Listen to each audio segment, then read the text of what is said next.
So we've always had high standards for cleanliness. However, quite naturally, there's been some adjustments as it relates to COVID. Um, we have a different PPE method that we put in place because we do clean COVID rooms while a patient is in the room.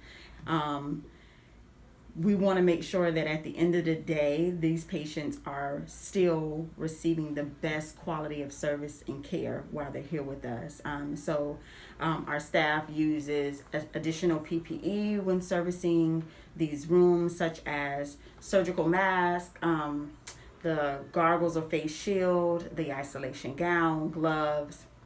Our current cleaning product, the primary use product from Environmental Service, is Oxycide. It's sporicidal. So we use that as terminal cleaning product where we wash the walls in every room, thoroughly cleaning every high touch surface and every surface in the room. Another cleaning method that we have is our Trudy, which is an ultraviolet light disinfectant that we use when we complete a terminal clean. We put the ultraviolet disinfectant into a room and allow it to do an extreme clean, so to speak, to where every surface that the light can touch, it has the ability to kill any spores and bacteria that remain on those surfaces. Right now, we use Trudy after as often as possible after COVID discharges, after C. diff discharges. So on average, it's probably used 10 to 20, almost sometimes times a day, depending on our capacity levels and how busy it is in the facility. But we use it every day.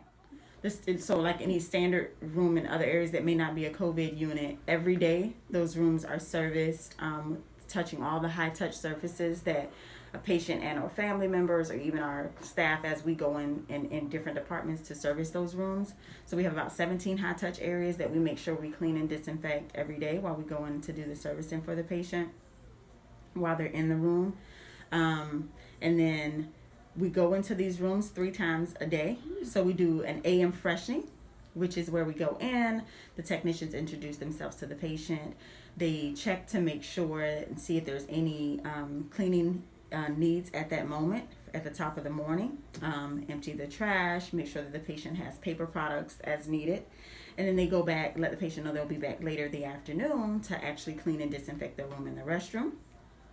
And so they go back in and do the second touch.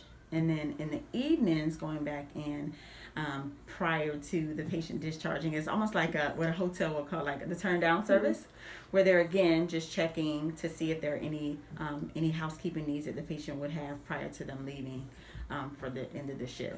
So another thing we put in place is we know that people use our elevators, to get from floor to floor, room to room, patient to patient. So we do thorough, like every 2 hours, just disinfecting of the elevators that are frequently used. We do thorough wipe downs and disinfecting in our doctor dictation rooms where physicians also go room to room to room, even though we know that they're using proper hand hygiene. We just also use extra measures to ensure that we're doing our best to keep our facility clean and disinfected. We go back and do restrooms that are publicly used by all of our visitors and coworkers throughout the facility to make sure that they're properly cleaned and disinfected. So everything that's considered like a public area, even just circling back in a circle to go to those areas to properly clean and disinfect those areas and keep them as clean as possible.